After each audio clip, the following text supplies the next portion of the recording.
All right, everybody, these are going to be the lab instructions for the decomposition lab. So first things first, you need to gather your materials. You'll need a paper towel to wipe a couple of things off. You'll need the chemical copper carbonate. It should be this green color. You'll need brothymol blue. It might have the abbreviation BTB on the label, but it should be something with like a dropper on the inside and a very strong blue liquid. You'll also need to get the components for a ring stand. So that includes a metal base with a hole, the actual post, which screws in to the base, and then you'll need what's called a test tube clamp to go with the ring stand. Now, the way this works, there are these things called wing nuts, and by tightening or loosening the wing nuts, you can attach this to a bar, for example, the bar of the ring stand. You'll also need to grab this rubber tubing from the drawer at your station. It should be in the top drawer. Notice how this one's full of gunk and goop. We're gonna talk about how to avoid that happening when you do your own lab. You'll also need a scoopula. There's some fancier ones in your drawer. A weigh boat. Try to get these plastic ones if you can. And you'll need a scale. So that should be everything you need for it. Oh my goodness, I totally forgot. You will also need 2 test tubes. Make sure you grab them from the green test tube rack instead of the brown one. If you notice here, look how much bigger these test tubes are compared to the other ones. You'll need these bigger ones in order for that cork to fit in the test tube. If you grab the smaller size, the cork won't fit. So make sure you grab 2 test tubes from the green test tube rack. All right, I want to show you guys how to set up the basics for this experiment. First of all, the test tube rack should be set off to the side, somewhere very convenient and easy. Next, I want to show you how to set up a ring stand. So there are these 2 pieces. The base has a hole in the top with it. It's a screw hole. And then your post here also has a screw section. Bro, what's that even called? Threading, that's the word, threading. So you can screw the threaded end of the post into the base to create a ring stand. This is called a ring stand. It's made for holding, can you believe it, rings.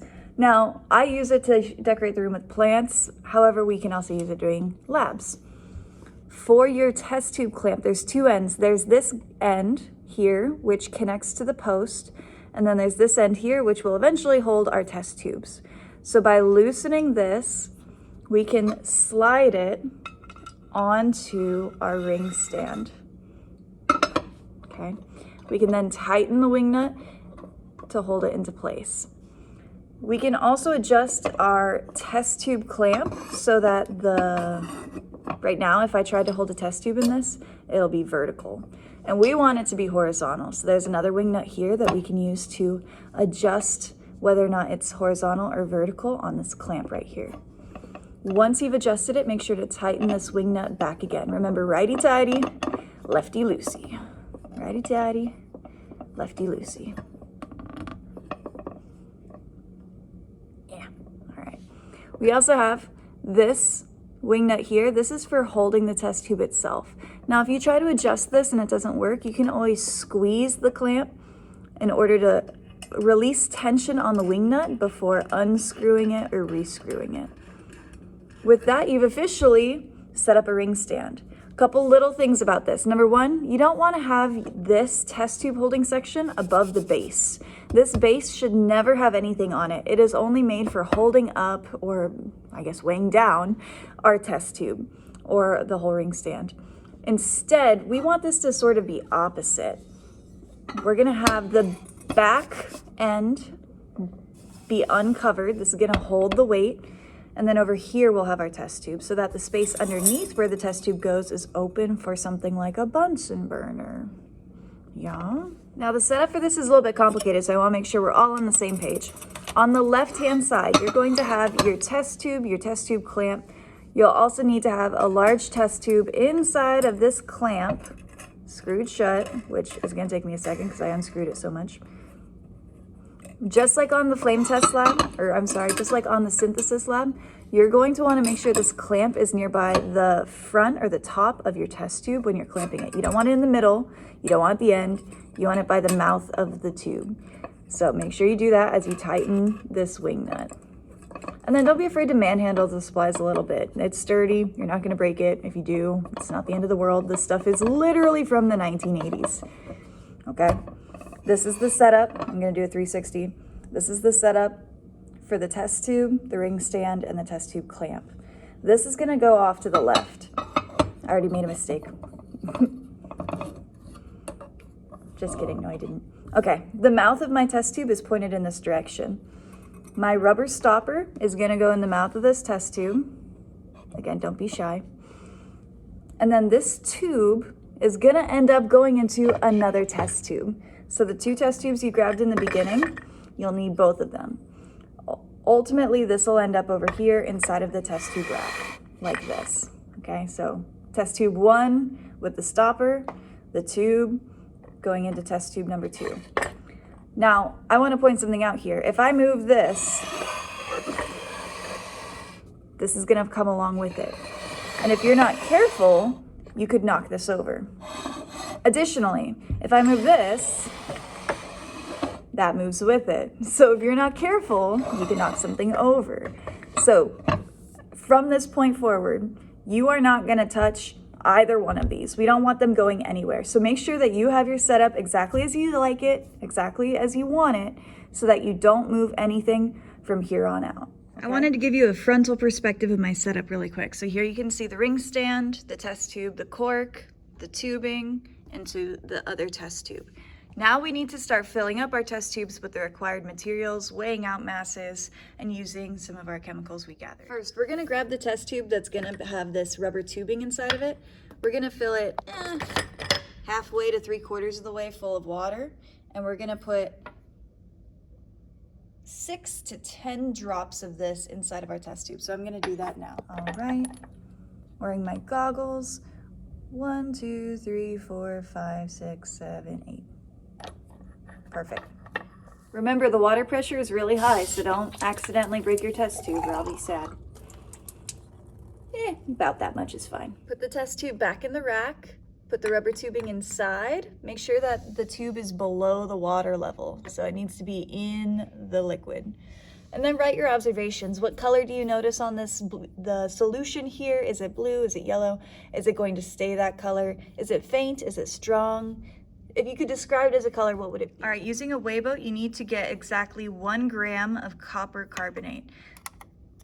Don't forget to tear your scale before doing it. All right, we're not all perfect.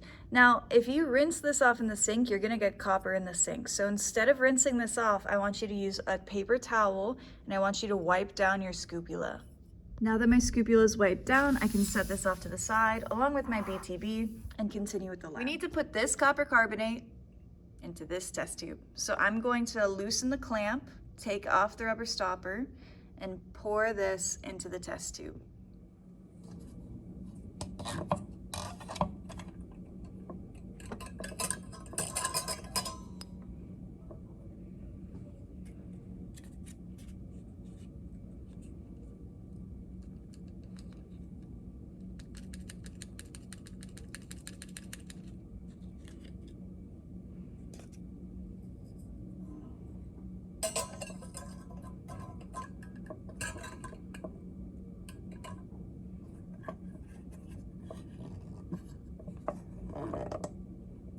Stop what you're doing right now and throw this away. Oh my God, I've found so many used little weigh boats just out and about. This copper carbonate stuff, we're not really interacting with it much, so I haven't been in very detailed, but this stuff is really bad. Like the copper is bad and the carbonate is mostly fine. But make sure you throw this away, because if we keep this residue inside of our drawer, or if it contaminates with other chemicals, that's gonna be really bad. So throw this away right now, please. All right, rate my setup, yeah. He thinks it's good too. Now with the copper carbonate in here and thinking about the copper carbonate you see in this test tubey looking thing, what do you notice about the texture? Is it very, very fine? Is it similar to sulfur? How is it different? What, if you were to imagine touching it, would it be soft or do you think it would be coarse? Be really detailed in your explanation here and write this in your data section. All right, before we get started, double checking that everything that I've done here is nice and tight. We don't want this to fall over at any point.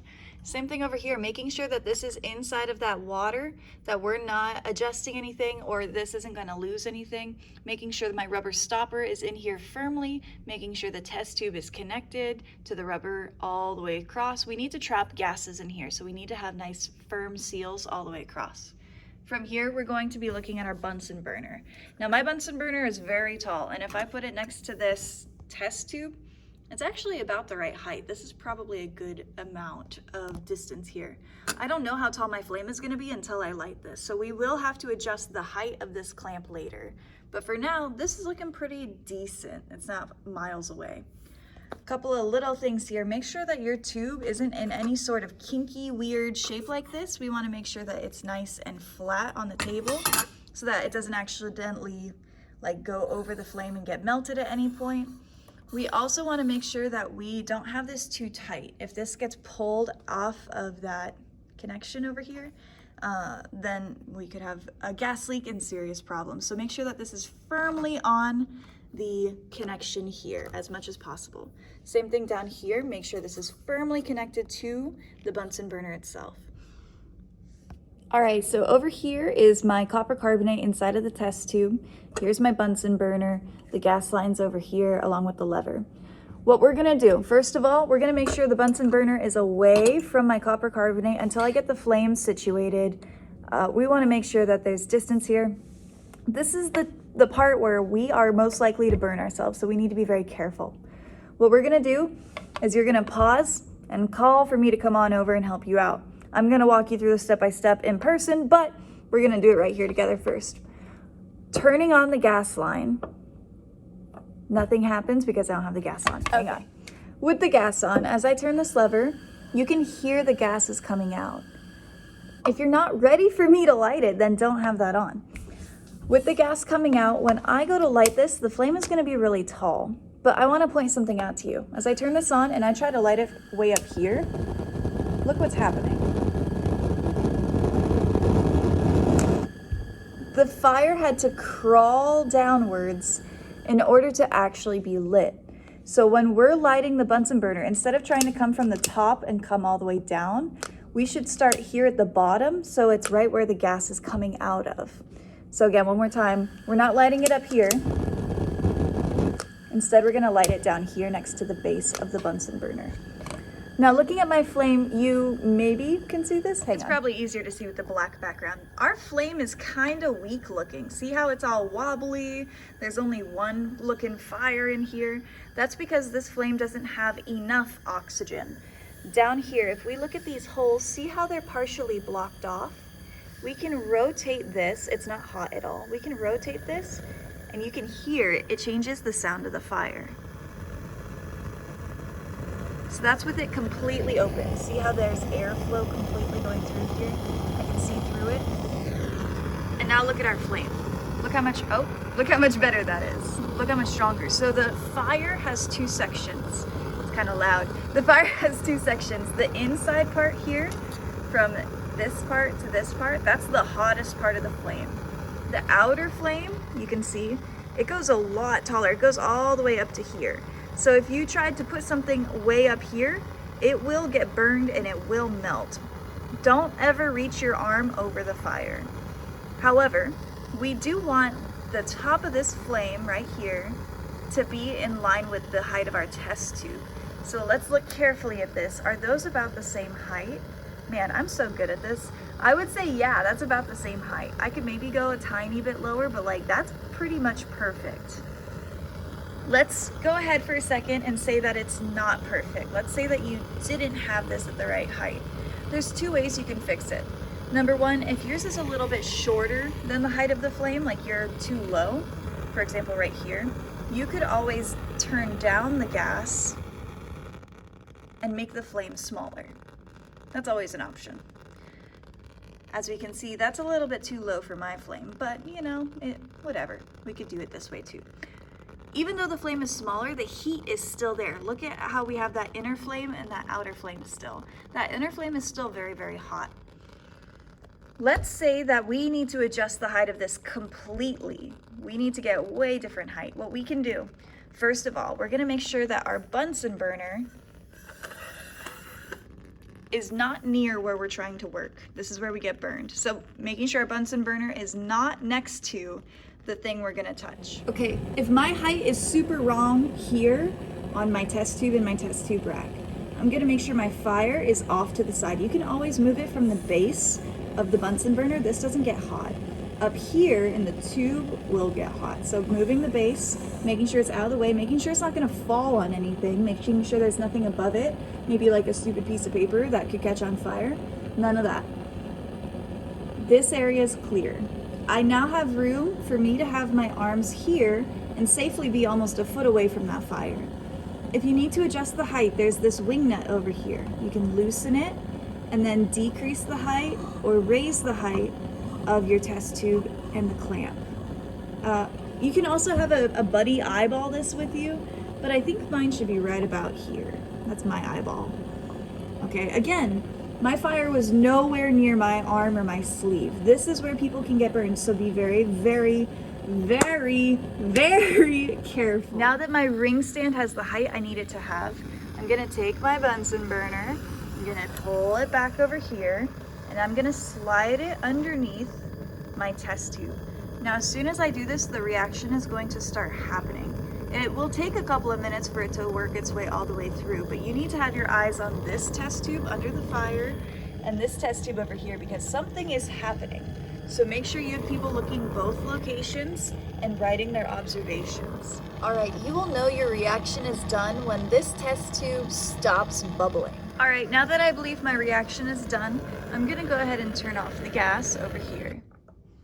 I want to point out to you, look how warped that test tube is. Not only is this super hot, but it's also kind of likely to break. So make sure that you don't touch this and that you keep your goggles on at all times. If this happened to shatter, it would be terrible if glass got anywhere near your eyes or face. So don't touch anything except over here. I want to point out what's already happening. As soon as I turned off the gas, look what's happening in this tube right here. What do you see? What is this?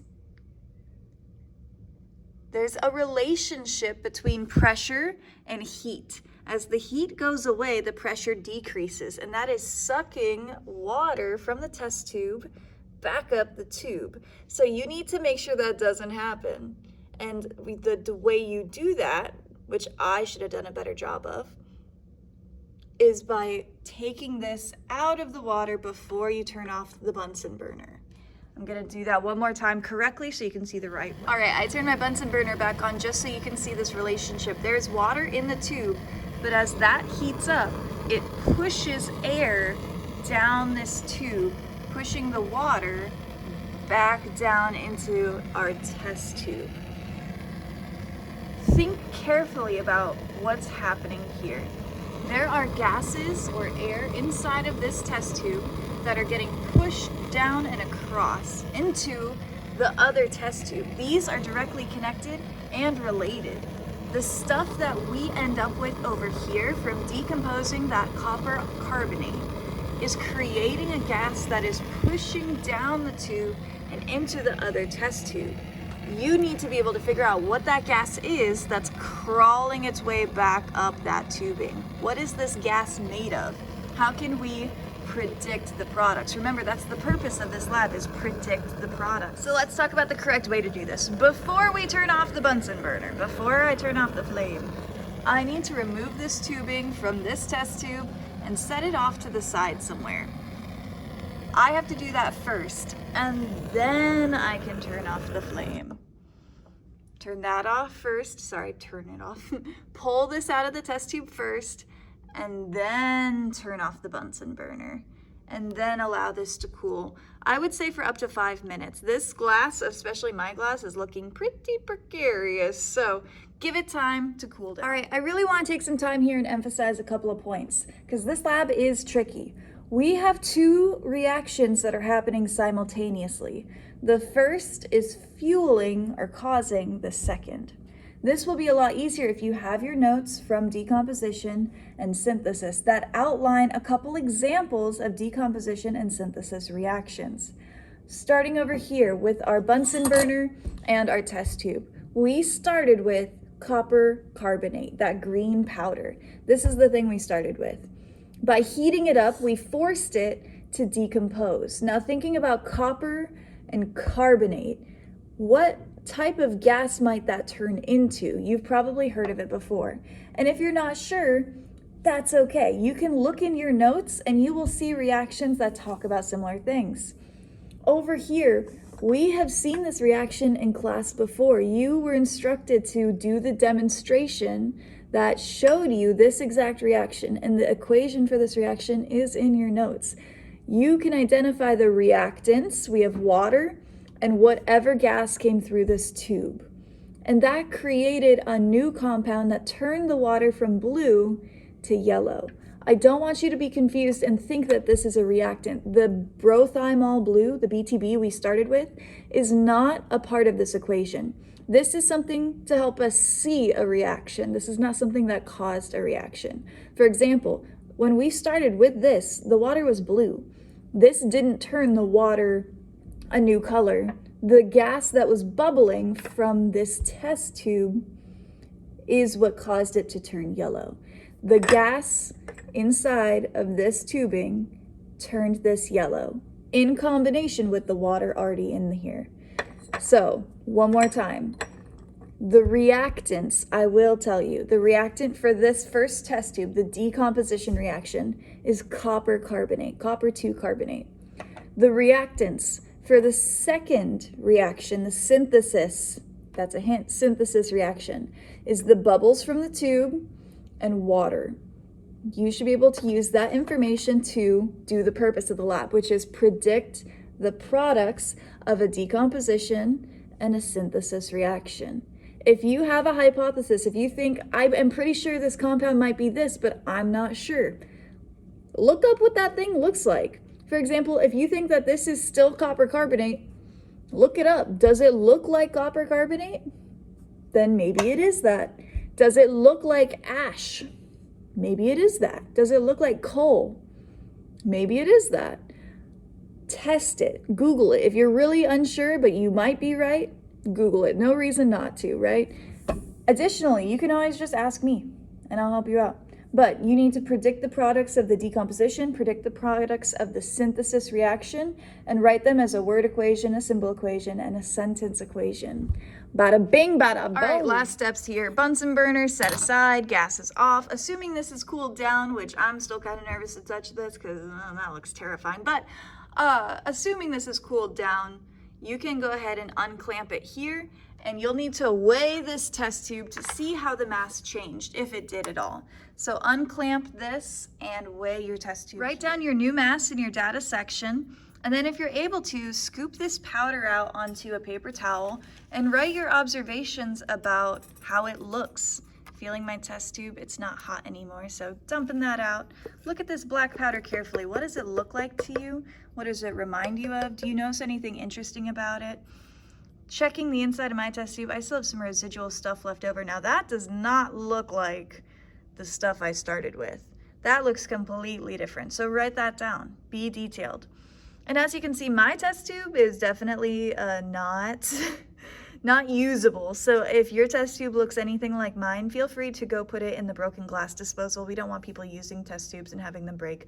So, and just to point this out, like, this isn't gonna break just because it's warped like that. It's more likely, but it's not gonna like shatter in your hand. So you should be good to go. Write your observations now. Also make sure you have your observations for the BTB inside of the water. What does this look like now? Be detailed in your explanations. Oh my goodness. Okay, at this point it's cleanup time. So we have a lot of things we need to put away. First, take that whole thing apart. I want to make sure everyone has the opportunity to build their own ring stand. And if you have it already built for them, they don't get the chance to interact with it and see how it works.